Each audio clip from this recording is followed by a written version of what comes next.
Assalamualaikum warahmatullahi wabarakatuh. Kali ini kita akan memulai materi pertemuan kedua dari mata kuliah Filsafat Pendidikan. Sebagai materi pertama, maka mata kuliah atau pertemuan kali ini kita hanya akan membahas sebuah gambaran besar terkait dengan apa itu filsafat pendidikan. Selain itu juga karena sebagian besar mahasiswa ini saya yakin belum begitu kenal dengan dunia filsafat, maka penjelasan atau mungkin pembahasan di pertemuan ini juga akan lebih banyak membahas terkait dengan apa itu filsafat sendiri. Sedangkan cakupan atau bahasan yang lebih luas terkait dengan filsafat pendidikan sebagaimana telah kita susun dalam silabus akan dibahas pada pertemuan-pertemuan berikutnya. Minggu depan atau pertemuan ketiga misalkan kita akan membahas tentang bagaimana Pancasila sebagai landasan falsafah pendidikan di Indonesia. Oke, baik, kita akan mulai. Filsafat pendidikan, sebuah konsep dasar.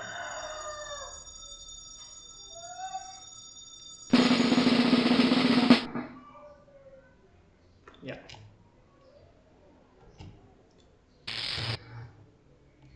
Baik. Apa itu filsafat? Sebelum jauh tentang membahas apa itu filsafat, kita akan bedakan dulu antara filsafat sebagai sebuah disiplin keilmuan yang sudah mapan dengan filsafat dalam arti yang lebih luas. Oke. Sebagai disiplin keilmuan, mungkin hanya orang tertentu, orang yang memang masuk ke jurusan fakultas atau mempelajari tentang filsafat itu yang mendalaminya. Yang filsafat dalam konteks ini sebetulnya lebih tepat masuk ke dalam misalkan sejarah filsafat. Orang mempelajari mulai dari zaman Thales, terus ada Pythagoras, ada Socrates, Aristoteles, Plato dan lain sebagainya sampai ke era postmodern sekarang. Itu filsafat sebagai sebuah disiplin keilmuan. Hanya orang-orang tertentu yang memang menggeluti dan secara intens belajar tentang disiplin keilmuan, filsafat sebagai sebuah disiplin keilmuan. Nah, yang kedua, filsafat dalam arti yang lebih luas, di mana hampir semua orang sebetulnya melakukan aktivitas filosofis ini. Apa itu? Yaitu ketika orang melakukan pemikiran-pemikiran secara spekulatif terhadap sesuatu hal yang sifatnya mendasar dan fundamental. Kita akan bahas bersama-sama. Nah, mulai dari asal kata filsafat itu sendiri dari mana sih? Filsafat yang kita dengar atau kita bahas atau kita ucapkan dalam bahasa Indonesia itu kan sebetulnya serapan dari bahasa Arab, falasifah. Bahasa Arab sendiri dia mengadaptasi atau mengakomodir gitu bahasa, karena di Arab sendiri tidak ada istilah yang pas, mas dia akhirnya menggunakannya diambil dari bahasa Yunani, filosofia, yaitu philo berarti cinta dan sophia yang berarti kebajikan, kebaikan, kebenaran atau kebijaksanaan. Secara sederhana sebetulnya kan secara etimologi filsafat itu sebagai orang yang mencintai kebijaksanaan. Oke.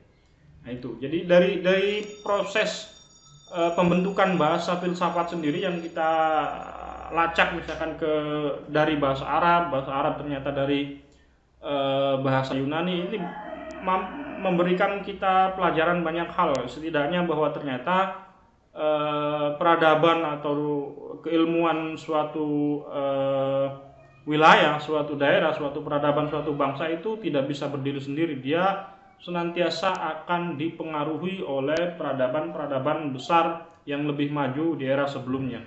Saya kira itu. Oke. Berikutnya, istilah filosofia sendiri di Yunaninya ini sebetulnya sebagian sejarawan mentok penelitiannya, yaitu konon digunakan pertama kali oleh sosok Pythagoras yang hidup 570 sebelum Masehi. Pythagoras ini mengemukakan bahwa manusia dapat dibagi ke dalam 3 tipe. Mereka yang mencintai kesenangan, mereka yang mencintai tindakan, dan mereka yang mencintai kebijaksanaan. Itu Pythagoras. Nah dari situlah kemudian kata-kata filosofia ini kemudian juga digunakan oleh Socrates dan orang-orang yang bergelut atau secara intens mengabdikan dirinya pada pemikiran-pemikiran yang sifatnya abstrak seperti ini kemudian disebut juga sebagai filosof. Makna filsafat. Nah, kalau tadi secara etimologis kemudian akar sejarahnya dari mana, akar historisnya istilah filsafat itu muncul, maka secara terminologis, kalau tadi secara etimologis, sekarang secara terminologis sebetulnya makna filsafat itu apa sih? Nah, ini menariknya filsafat. Definisinya tidak ada satupun definisi yang baku yang dapat kita rujuk sebetulnya filsafat itu definisinya seperti apa. Karena definisi filsafat itu sebanyak filosof itu sendiri. Macam-macam filosof, macam-macam tokoh yang bergelut dan mempelajari, mendalami filsafat, mereka punya pandangan sendiri, punya istilah sendiri, punya definisi sendiri yang masing-masing antara satu dan yang lain secara terminologis mungkin berbeda. Tapi kita akan bahas bersama-sama secara sederhana saja. Plato misalkan, Plato ini hidupnya dari tahun 428 sampai 348 sebelum Masehi. Menurut dia, filsafat itu adalah pengetahuan yang berminat mencapai pengetahuan kebenaran yang asli. Filsafat tidak lain dari pengetahuan tentang segala yang ada. Sangat global dan abstrak sekali, kan? Yang kedua, Aristoteles. Ini era setelah Plato. Filsafat bagi Aristoteles adalah ilmu pengetahuan yang meliputi kebenaran yang terkandung di dalamnya, ilmu-ilmu metafisika, logika, retorika, etika, ekonomi, politik, dan estetika. Ini nanti kita akan pelajari di cabang-cabang filsafat. Kewajiban filsafat adalah bagi Aristoteles menyelidiki sebab dan asas segala benda. Dengan demikian, filsafat bersifat ilmu yang sangat umum. Tugas penyelidikan tentang sebab telah dibagi sekarang dengan filsafat dengan ilmu. Filsafat dengan ilmu, oke? Harold Titus ini kalau Anda cari, dia adalah penulis buku yang diterjemahkan oleh filosof muslim dari Indonesia, H.M. Rashidi, buku yang berjudul Persoalan-persoalan Filsafat. Itu kalau angkatan kami dulu, buku wajib atau semacam buku babon lah yang dianjurkan untuk para pemula yang ingin belajar filsafat. Silakan bagi Anda yang berminat bisa cari terjemahannya Pak H.M. Rashidi kalau tidak salah. Itu buku yang sangat sudah lama sekali. Nah, menurut Titus, filsafat adalah sekumpulan sikap dan kepercayaan terhadap kehidupan dan alam yang biasanya diterima secara tidak kritis. Filsafat adalah suatu proses kritik atau pemikiran terhadap kepercayaan dan sikap yang dijunjung tinggi. Yang kedua, filsafat adalah suatu usaha untuk memperoleh suatu pandangan keseluruhan. Filsafat juga menurut Titus adalah analisis logis dari bahasa dan penjelasan tentang arti kata dan pengertian. Yang terakhir, filsafat menurut Titus adalah kumpulan masalah yang mendapat perhatian manusia dan yang dicarikan jawabannya oleh para ahli filsafat. Kan? Bagaimana tadi saya bilang bahwa secara filsafat dalam pengertian yang lebih luas, sebetulnya semua orang melakukan aktivitas filosofis. Semua orang layak disebut sebagai filosof, meskipun tentu kategorinya berbeda-beda. Oke. Nah, yang terakhir saja sebetulnya siapapun tokoh yang Anda kenal, tokoh besar yang memang berkecimpung di dunia filsafat, dianggap sebagai pemikir, dia akan punya definisi sendiri yang cenderung relatif berbeda dengan tokoh lainnya. Peran Magnus Suseno ini dari Indonesia, beliau aslinya Jerman, kemudian naturalisasi. Menurut Franz, berfilsafat yaitu bergulat dengan masalah-masalah dasar manusia. Filsafat cenderung mempertanyakan apa saja secara kritis dari seluruh realitas kehidupan. Oke? Oke, kita lanjut. Nanti pembahasan secara lebih detail sebagaimana kita sepakati, kita akan mengintegrasikan sistem daring dengan luring. Maka untuk pembahasan yang lebih detail kita akan lakukan secara luring, sedangkan ini secara daring hanya gambaran-gambaran umum, semacam presentasi makalah. Pertanyaan juga Anda silakan bisa mulai bertanya nanti baik di kolom komentar maupun nanti secara luring. Oke, karakteristik filsafat. Apa sih sebetulnya karakternya filsafat itu, ciri-cirinya itu? Nah, objek dari filsafat itu adalah segala sesuatu yang ada atau ontologis biasanya yang istilah dikenalnya. Apapun yang ada di dunia ini itu senantiasa menjadi objek dari pemikiran filsafat. Biasanya secara umum ada 3 hal. Yang pertama itu Tuhan, dalam hal ini teologi. Yang kedua itu manusia atau antropologi. Yang ketiga itu alam atau biasa disebut dengan kosmologi. Nanti ada pembahasan sekilas setelah ini. Oke, sifatnya itu, tapi syaratnya adalah pembahasannya bersifat komprehensif dan mendasar, hal-hal yang fundamental, yang mendasar. Lalu prosesnya bagaimana sih berfilsafat itu? Berfilsafat itu orang layak dikategorikan berfilsafat ketika dia mulai mempertanyakan dengan dasar ketakjuban atau ketidakpuasan terhadap sesuatu, atau ada hasrat bertanya, atau yang dalam filsafat disebut dengan istilah kurositas gitu kan. Dan yang terakhir juga atau yang keempat ada keraguan terhadap perkara atau terkait hal apapun yang muncul di benaknya.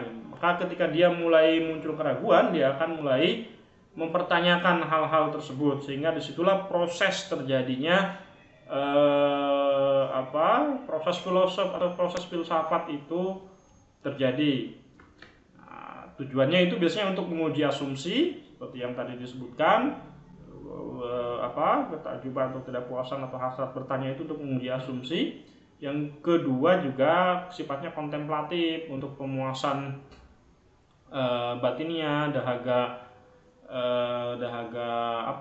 intelektualitas macam kayak gitu dan lain sebagainya. Nah, tujuan orang berfilsafat itu apa sih? Yaitu seperti halnya agama sebetulnya diturunkan untuk memperoleh kebenaran, kan?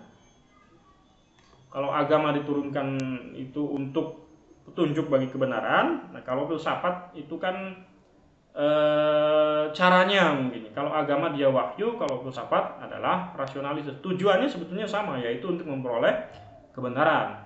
Nah, sistemnya wujudnya itu sistem teori, pikiran atau konsep. Ini yang ketiga tujuannya. Yang keempat hasil dari berfilsafat itu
dengan antara satu orang dengan yang lainnya berbeda-beda. Oke. Nah, jadi dan kebenaran itu biasanya ya hanya bagi para filsuf tersebut dengan para penganutnya masing-masing. Ada eksistensialisme, ada esensialisme. Nanti kita akan bahas secara lebih detail, secara lebih komprehensif mungkin ini di materinya, sebetulnya materi pengantar filsafat nanti ada, tapi di mata kuliah filsafat pendidikan ini nanti kita akan bahas aliran-aliran di dalam filsafat pendidikan. Dan hasilnya yang terakhir, hasil dari berfilsafat atau karakteristik filsafat itu apa? Yaitu disajikan secara tematik sistematis. Dari A sampai Z-nya itu jelas, tersistematik, dan tema-tema yang disuguhkan juga berurutan, tematik, sesuai dengan urutannya dari A sampai Z, sehingga sistematik lah, tematik. Bentuk hasil dari filsuf ini atau proses berfilsafat sifatnya itu bersifat naratif, uraian lisan atau tertulis, maupun profetik, dialog, hasil tanya jawab lisan maupun tertulis. Itu karakteristik dari filsafat. Nah, cabang-cabangnya secara universal, secara global, filsafat ini secara garis besar filsafat dibagi menjadi 2 cabang besar. Yang pertama itu filsafat umum atau murni. Apa itu? Yang masuk kategori sini metafisika. Metafisika ini cabang filsafat yang mempelajari atau memfokuskan kajiannya kepada sesuatu yang ada atau soal being secara komprehensif. Nah, di dalam metafisika ini itu di dalamnya juga ada 3 lagi, ada 2 sebetulnya, tapi yang khususnya nanti ada 3. Yang pertama itu terkait dengan ontologi. Ontologi ini cabang filsafat metafisika umum yang mempelajari atau membahas hakikat adanya segala sesuatu yang ada secara komprehensif. Oke. Contoh pertanyaannya yang dalam ranah ontologis adalah apakah hakikat yang ada itu atau realitas yang ada itu sifatnya material atau ideal? Atau pertanyaan misalkan apakah hakikat itu bersifat tunggal, dwi, atau plural, kan? Atau apakah yang ada itu, keberadaan atau yang ada itu hakikatnya dia menetap atau berubah, konstan atau dinamis? Itu pertanyaan-pertanyaan yang biasa ditemui dalam wilayah metafisika ontologi. Kemudian metafisika yang secara khusus ada 3, yaitu kosmologi, teologi, antropologi. 3 ini saya kira sudah sangat populer. Kosmologi yaitu filsafat yang membahas tentang hakikat alam semesta beserta segala isinya. Kosmologi, kecuali manusia, karena nanti pembahasan terkait manusia akan ada di dalam antropologi, kan, dipisahkan. Teologi ini bahasanya terkait dengan keberadaan Tuhan, kan, sistem kepercayaan. Namun dia pembahasannya itu bukan berdasarkan dari kepercayaan agama, bukan dari wahyu, bukan dari Quran, hadis dan lain sebagainya, tapi berdasarkan dari rasionalitas manusia. Itu teologi. Bedanya teologi dengan agama adalah kalau agama dibangun berdasarkan perspektif wahyu, kenabian, perspektif kepercayaan agama, sedangkan teologi perspektifnya atau cara pandangnya, analisanya itu yang digunakan adalah berdasarkan pemikiran atau rasionalitas manusia.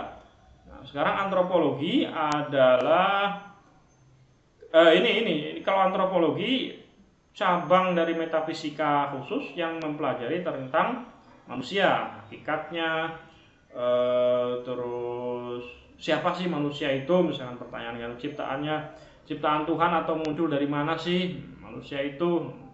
Nah, itu antropologi.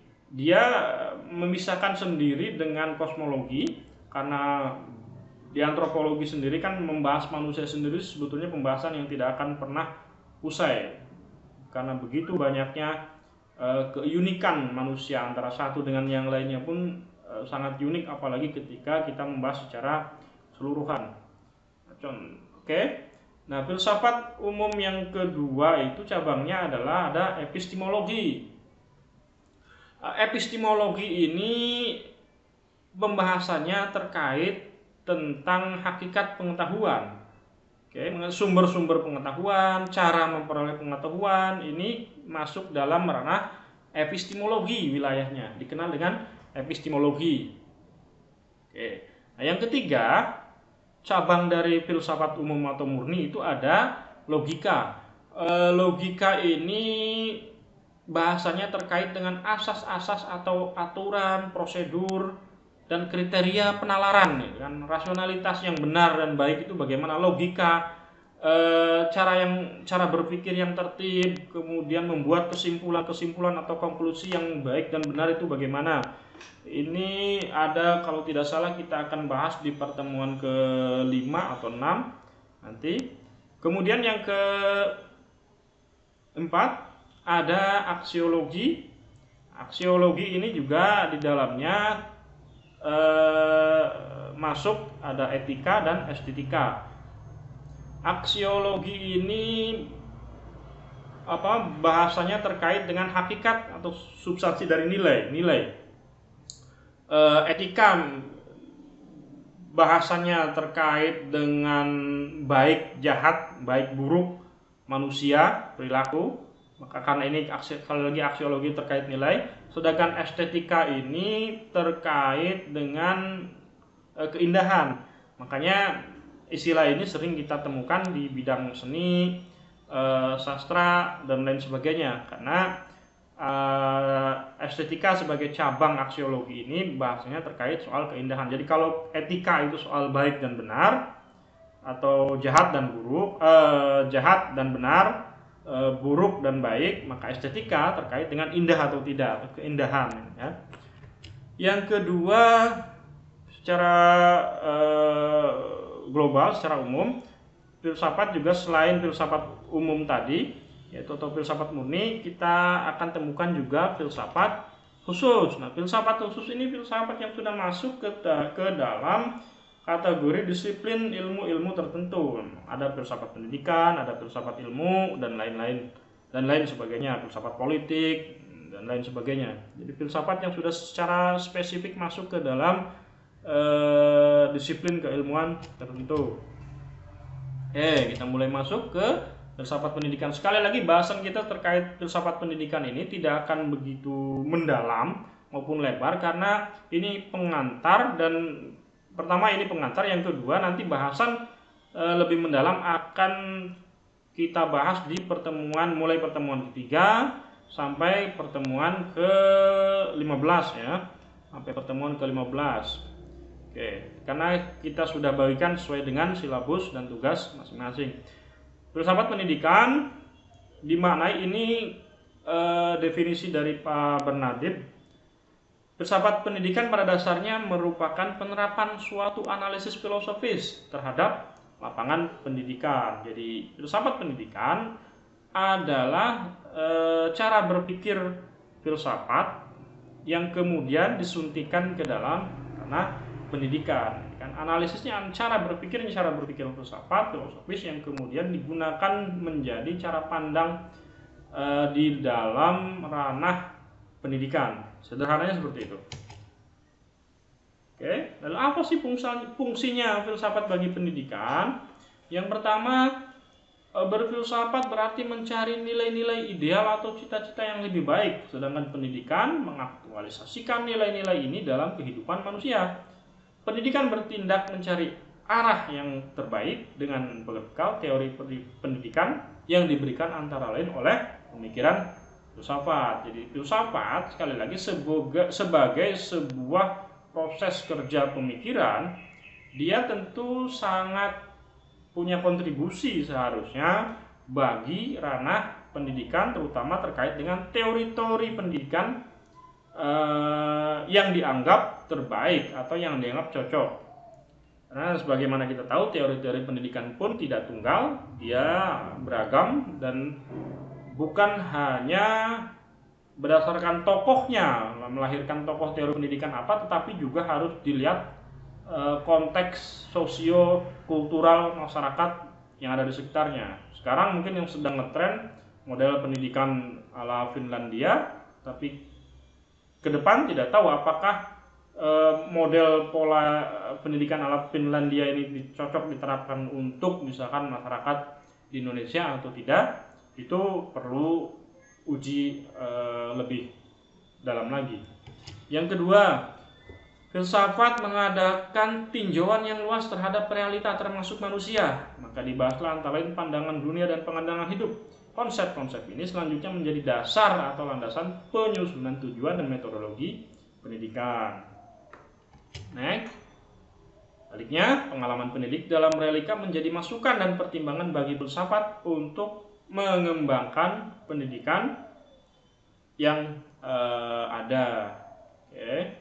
Jadi ini semacam double movement gitu. Jadi filsafat dia mencoba masuk menawarkan gagasannya terhadap pendidikan, tapi di satu sisi lain pendidikan juga, terutama dengan pengalaman para pendidiknya, itu menjadi kontribusi bagi filsafat semacam data untuk berpikir secara lebih kontekstual, secara lebih akurat, mendalam, kira-kira pemikiran pendidikan yang seperti apa yang akan diterapkan atau yang sesuai terhadap sebuah komunitas belajar.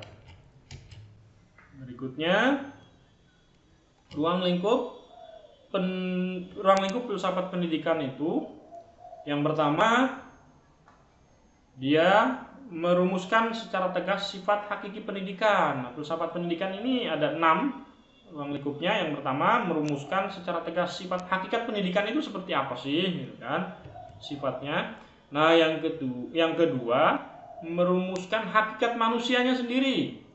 Filsafat pendidikan nanti akan membahas juga hakikat manusia sebagai subjek dan objek pendidikan itu apa saja, bagaimana.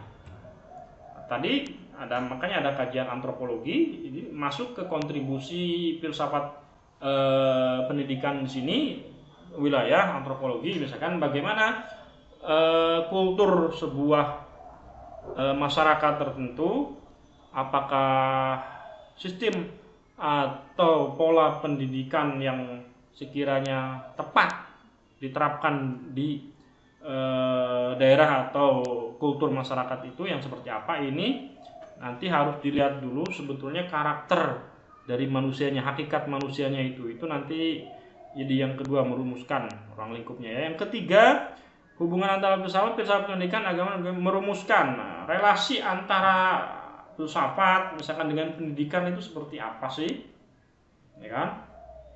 Kemudian juga nanti dengan agama tentu saja, karena bagaimanapun sebagai masyarakat yang beragama, keberadaan agama dan kemudian kebudayaan nanti harus mendapat porsi pertimbangan yang juga tidak kalah pentingnya.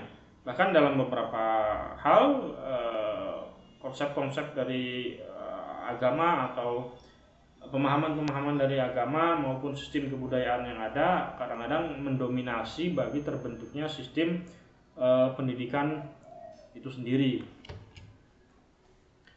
Oke. Ini yang keempat, merumuskan hubungan antara filsafat pendidikan dan teori pendidikan. Ini relasinya dibahas di dalam ruang lingkup filsafat pendidikan. Ini bahasan yang ada di dalam filsafat pendidikan ya, sekali lagi.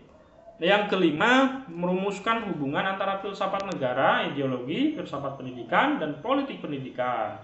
Nah, kalau dalam konteks Indonesia kita membahas misalkan bagaimana Pancasila sebagai sebuah ideologi negara menjadi semacam lestar atau petunjuk dalam merumuskan konsep pendidikan di Negara Kesatuan Republik Indonesia. Itu juga menjadi salah satu bahasan dalam filsafat pendidikan. Yang terakhir, merumuskan sistem nilai dan norma atau isi moral pendidikan yang menjadi tujuan pendidikan. Ini masuk ke dalam filsafat pendidikan. Sistem nilai atau norma atau moral pendidikan itu seperti apa sih? Sehingga pendidikan itu sebetulnya diselenggarakan tujuannya untuk mencetak manusia Indonesia yang seperti apa sih, sistem nilainya, normanya seperti apa, seperti itu. Yaitu 6 ruang lingkup filsafat pendidikan, ranah yang dicakup dalam filsafat pendidikan. Saya kira itu untuk pengantar mata kuliah filsafat pendidikan. Sekali lagi, pertanyaan terkait materi ini silahkan Anda boleh tanyakan di channel YouTube maupun nanti ketika kita melakukan perkuliahan secara luring. Detail atau bahasan yang lebih komprehensif terkait tema-tema yang ada di dalam filsafat pendidikan akan kita mulai minggu depan. Yang pertama, kalau tidak salah nanti silabusnya sudah dibagikan dan sebagian sudah ada yang mengumpulkan tugasnya. Yang pertama terkait dengan Pancasila Pancasila sebagai ideologi dasar negara dan pengaruhnya terhadap sistem pendidikan kita. Baik, sampai jumpa minggu depan. Terima kasih dan mohon maaf apabila banyak kekurangan. Wallahul muwaffiq ila aqwamit thoriq. Wassalamualaikum warahmatullahi wabarakatuh.